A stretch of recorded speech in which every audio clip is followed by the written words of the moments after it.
کہ ہم نے بار یعنی امانت کو آسمانوں اور زمین پر پیش کیا تو انہوں نے اس کو اٹھانے سے انکار کر دیا اور اس سے ڈر گئے، اور انسان نے اس کو اٹھا لیا، بے شک وہ ظالم اور جاہل تھا۔ اس آیت کو سمجھنے کی کوشش کریں تو اللہ تعالیٰ انسان کو ظالم اور جاہل کس بنیاد پر کہہ رہا ہے؟ یعنی وہ کام جو آسمانوں اور زمین نے کرنے سے انکار کیا، وہ کام انسان کرنے کے لیے خوشی سے راضی ہو گیا، جس سے ظاہر ہوتا ہے کہ اللہ تعالیٰ انسان کو مثبت انداز میں ظالم اور جاہل کہہ رہا ہے، جو اللہ کی خاطر اپنی بھی پرواہ نہیں کرتا۔ اب اس شعر کی طرف بڑھتے ہیں جس میں اقبال نے ایک طرح سے مومن کی تعریف بیان کی ہے کہ وہ اپنے آپ کو ان تمام کاموں سے روکتا ہے جن کو اللہ نے منع فرمایا ہے، اور ان کاموں سے رکنے کے لیے اسے اپنے دل پر سختی کرنا پڑتی ہے۔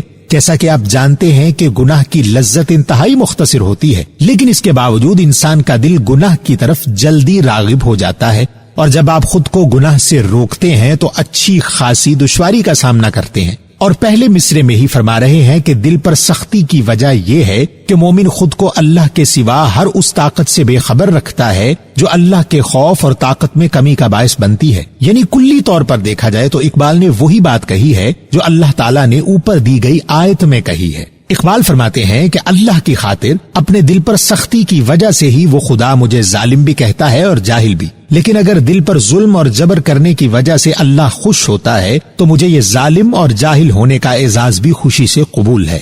دوسرا شعر ہے، میں جبھی تک تھا کہ تیری جلوہ پیرائی نہ تھی، جو نمود حق سے مٹ جاتا ہے وہ باطل ہوں میں۔ دوسرے شعر کو پڑھ کر جب سمجھنے کی کوشش کرتے ہیں تو آپ کے رونگٹے کھڑے ہو جاتے ہیں کہ کس خوبصورتی کے ساتھ اقبال نے فلسفہ وحدت الوجود کو بیان کیا ہے۔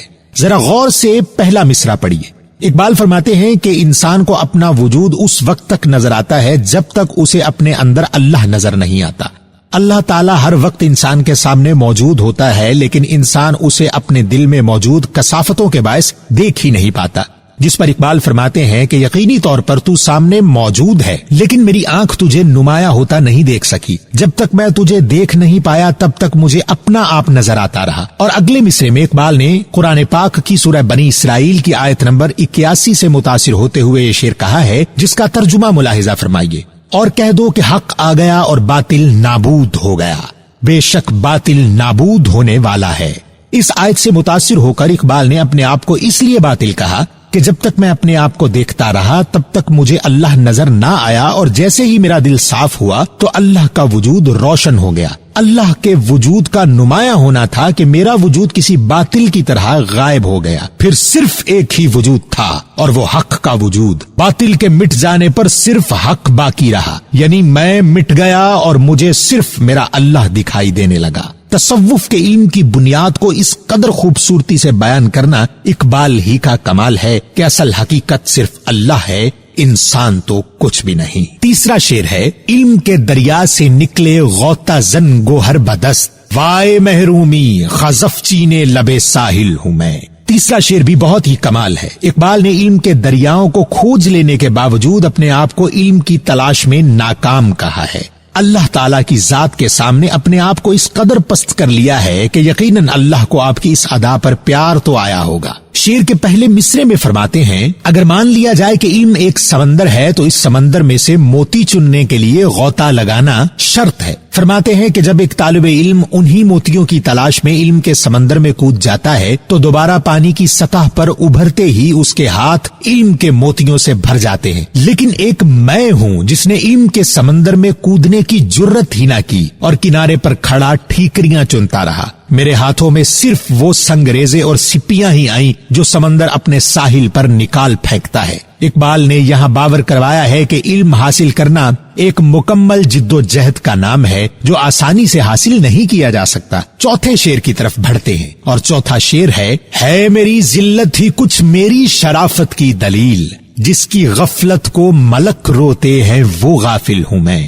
ناظرین، چوتھے شعر کی طرف بڑھنے سے پہلے قرآن پاک کی سورہ طٰہٰ کی آیت نمبر 115 کا ترجمہ ملاحظہ فرمائیں، اور ہم نے پہلے آدم علیہ السلام سے عہد لیا تھا مگر وہ اسے بھول گئے اور ہم نے ان میں صبر و ثبات نہ دیکھا۔ اب اس شعر کی تشریح کی طرف بڑھتے ہیں۔ پہلا مصرع جس میں اقبال فرماتے ہیں کہ اگر آج مجھے اشرف المخلوقات کا درجہ حاصل ہے تو اس کے پیچھے ایک وجہ ہے۔ اس مصرے میں شرافت سے مراد انسان کا اشرف المخلوقات ہونا ہے، یعنی کائنات میں موجود بیشتر مخلوقات سے افضل مخلوق۔ اقبال اپنے آپ کو اسی آدم کی اولاد کہتے ہوئے اس واقعے کو یاد کروا رہے ہیں کہ پہلے حضرت آدم علیہ السلام کو تمام فرشتوں سے سجدہ کروا کے بے حد عزت دی، اور جب اسی آدم سے غلطی سرزد ہوئی تو اسے اسی عزت سمیت تمام فرشتوں کے سامنے جنت سے نکال دیا گیا۔ اقبال فرما رہے ہیں کہ وہ ذلت ہی وجہ بنی کہ مجھے زمین پر اشرف المخلوقات بنا کر بھیج دیا گیا۔ اور اگلے مصرے میں اقبال نے اسی غفلت کا تذکرہ کر دیا ہے جس کے بارے میں تمام فرشتے بھی گویا تھے۔ فرماتے ہیں کہ میں ہی ہوں وہ غافل اور لاپرواہ انسان جو اپنی خطا کے باعث زمین پر اتارا گیا ہوں۔ پانچویں شعر کی طرف بڑھتے ہیں۔ شعر ہے: بزم ہستی اپنی آرائش پہ تو نازانہ ہو، تو ایک تصویر ہے محفل کی اور محفل ہوں میں۔ پانچویں شعر میں حضرت اقبال نے دنیا پر انسان کی وقت کو آشکار کیا ہے اور اس کائنات سے مخاطب ہو کر فرما رہے ہیں کہ اے کائنات، اگر تو اپنے خوبصورت اور دل فریب ہونے پر ناز کرتی ہے اور تجھے لگتا ہے کہ یہ حسن تجھے عطا کیا گیا ہے اور یہ صرف تم ہی سے مشروط ہے، تو یہ تمہاری خوش فہمی ہے، کیونکہ اس دنیا کو مجھ انسان کے لیے بنایا گیا ہے۔ تمہارا اصل حسن تو میں انسان ہوں۔ اگر میرا وجود اس دنیا سے ختم ہو جائے تو تیری حالت کسی کھنڈر سے زیادہ نہ رہے۔ یہ میں ہوں جس کی وجہ سے رونق ہے۔ تم جس محفل کی تصویر بن کر خود پر فخر کر رہی ہو وہ محفل میں ہی ہوں، یعنی اس دنیا کا وجود مجھ سے ہے۔ جب میں نہیں رہوں گا تو یہ کائنات بھی ختم کر دی جائے گی۔ اور آخری شعر ہے: ڈھونڈتا پھرتا ہوں اے اقبال اپنے آپ کو، آپ ہی گویا مسافر، آپ ہی منزل ہوں میں۔ آخری شعر کی تشریح کی طرف بڑھتے ہیں۔ آخری شعر میں اقبال نے جو فلسفہ بیان کیا ہے وہی فلسفہ آپ کی شاعری میں جگہ جگہ پایا جاتا ہے،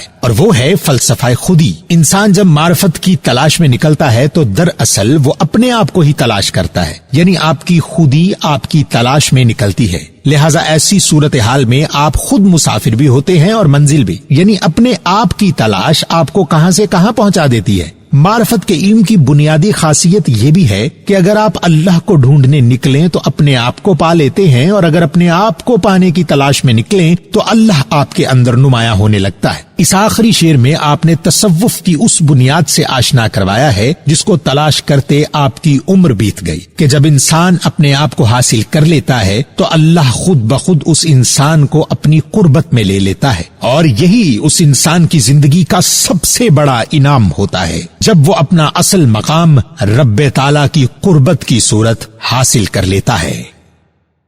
جی ناظرین، امید کرتا ہوں کہ آپ کو یہ غزل بھی پسند آئی ہوگی، اور اسی طرح امید کرتے ہیں کہ ہمارا یہ سلسلہ جاری رہے گا۔